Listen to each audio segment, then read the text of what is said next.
demonstration in school no abo police for pa ma yabo ye na kan ni papa ma ka ye demonstration e ma ye mbu students me wo me right because me twa me fees and who chiti me doesn't mean say me ama no because of that all my police abo me ama me mapira baby e beduru na beduru Mame Mao Akwaba Emfa Umbra Ghana Nsem TVGH so wo frɛ me adwoa searching ebusuafo mesra so won subscribe ya mesra no wa subscribe me a notification bell no so for more news ebusuafo ye yina nim say His Excellency John Dramani Mahama 2016 yedi over 1 million votes etu no esanse na membu enko yie ti Ghana fo yina sorry said abi papa we edi Ghana so cha Ghana betete apansa 2016 ye pame na rehu me no His Excellency Nana Dankwa Akufo-Addo ena ne na bedi Dr. Bawumia ebeje your mind Ghana. In fact, eba infrastructures, eba no education sector, energy sector, bebia Nana do bono ho modern ewo ho papa na nya asem ketwa. Emofra omo awie school omo fi omo nya adwuma anye. Eye His Excellency John Dramani Mahama ye president from 2012 to 2016. Went to me and form Nana do buy obe form yin adwuma. Every year bia Nana do efa nurses na teachers adwuma. His Excellency John Dramani Mahama Bayi, Obeka kire yen say, wabeye president da into a promise Ghana for say ne second coming ready, ebeye the best of all. Then so abusiafo, His Excellency John Dramani Mahama ne second coming way. Eye not. She say everything enkoso ye wo man Ghana mu. You go to school for 4 years, you do your mandatory national service for 1 year, making 5 years. You wait for a year just to be posted. Making 6 years and to nothing. And I'm really wondering that those of us who wrote our licensure exams in the year 2024, that is supposed to be expelled this year, what are we supposed to do? People are dying because of this recruitment. Somebody lost her life because of this recruitment. Somebody's mom died because of this recruitment. 2020 bad I am then. Why? 2019 boy. After school, even for us to even get national service to be posted, boy. I'm even shaking. Why? What is wrong? Yes, you people should come out. What is wrong? Here wrong. Because if somebody posted all the nyoma, while posting the BBR mamo, na for to claim him. And you can't tell the person, say, I didn't even go through. What is wrong? What is wrong? Is it a crime? Is it a crime to even go to school? Is it a crime here in Ghana? You people are talking. You same people will be shaming the person, telling that, oh, Nipakona is edge, torn and this. Or bound to go school say the boy. I just want to know why. With this kind of disappointment, I remember when we were applying for this. People couldn't sleep. People couldn't sleep throughout the night because they had wanted to apply. Those of the other people who were able to enter into the portal later on was some nipa 4,000. And there is it. There is just it. This is just it. Minus. GS, you people should come out and say the reason why. Like with that unsuccessful come and say it. Okay? Just come and say it. I tell you. Because again, everything is about protocol. We are in this country where people are preaching about integrity. About truthfulness. What is the integrity that people have? We have some people that their motto is integrity. What is the integrity? When you are receiving bribes just to be recruited, what is the integrity?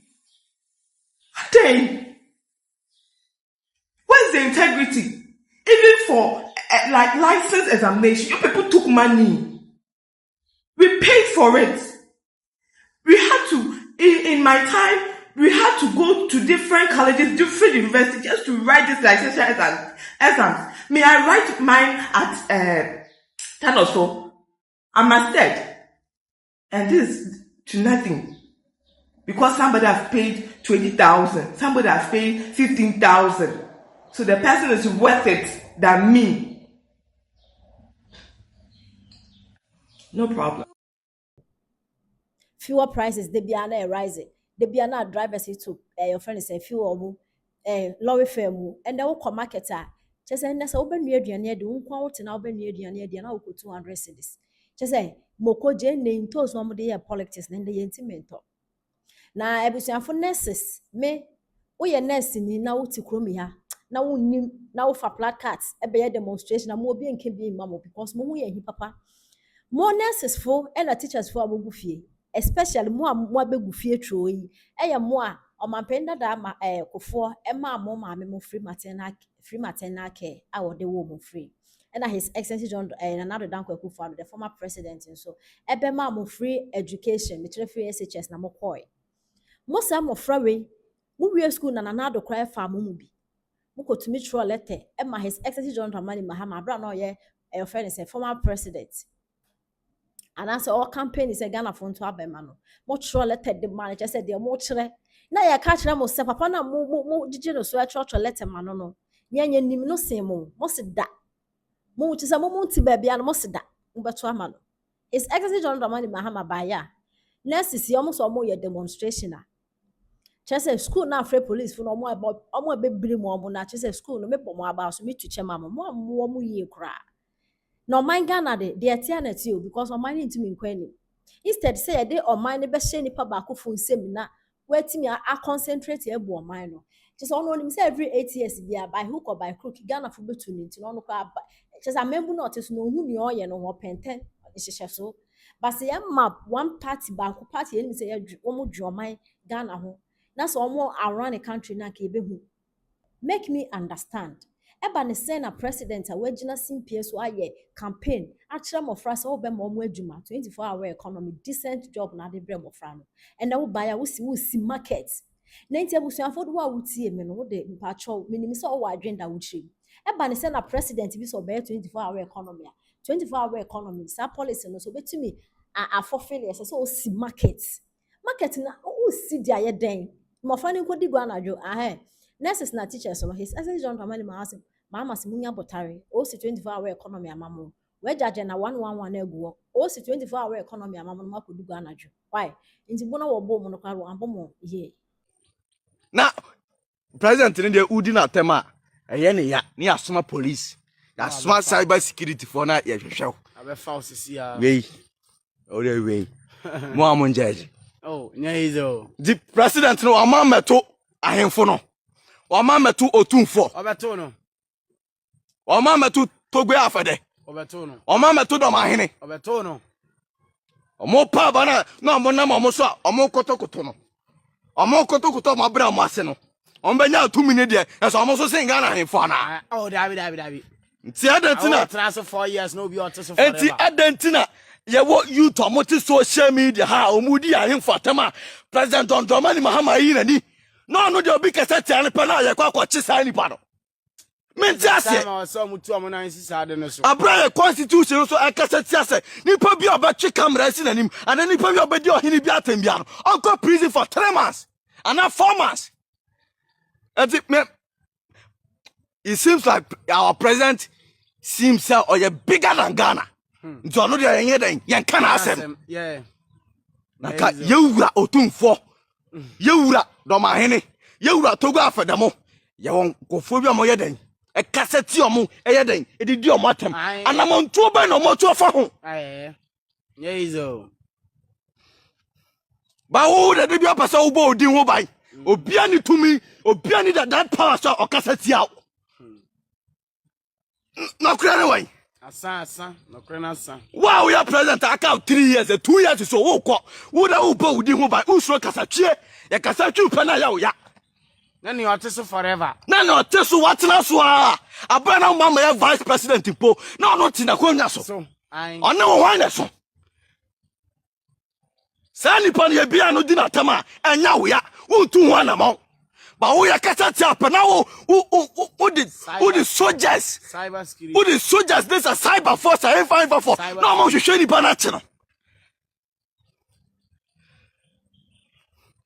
me anya ne oba ne kan ye no ena na me gina so because asisi bebre na Ghana kan ne de sabi wa Jimmy kakra wa Jimmy umbatna social media nka say over threatening president, the whole president, over social media, but threatening president of this nation.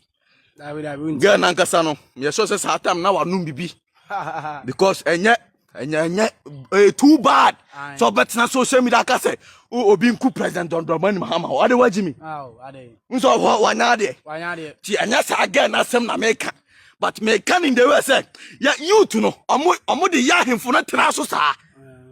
And yes, so omo de ya ahemfo no omo de ya ahemfo ye wura tumfo omo de ya ne tra omo de ya do ma hene tra omo de ya togwe afada ya dan atra na so ede na Ghana pa ya afa ho yeah kan no Ghana ba no aya afa ho me anya asem na aba se ase na Ghana ka set Ghana wa nya de me se wa bodam sa asem na be kan social media no threatening say channel Ani umbatna social media a whole president and make a sense president and wa dwen nya adwuma nyezo wow eduba bia youth no so moya wane tra so wa omo no MPP na ndc for sa na omotie o we get your be kasa yi me sure so MPP ni mentimi enkyere de o MPP ni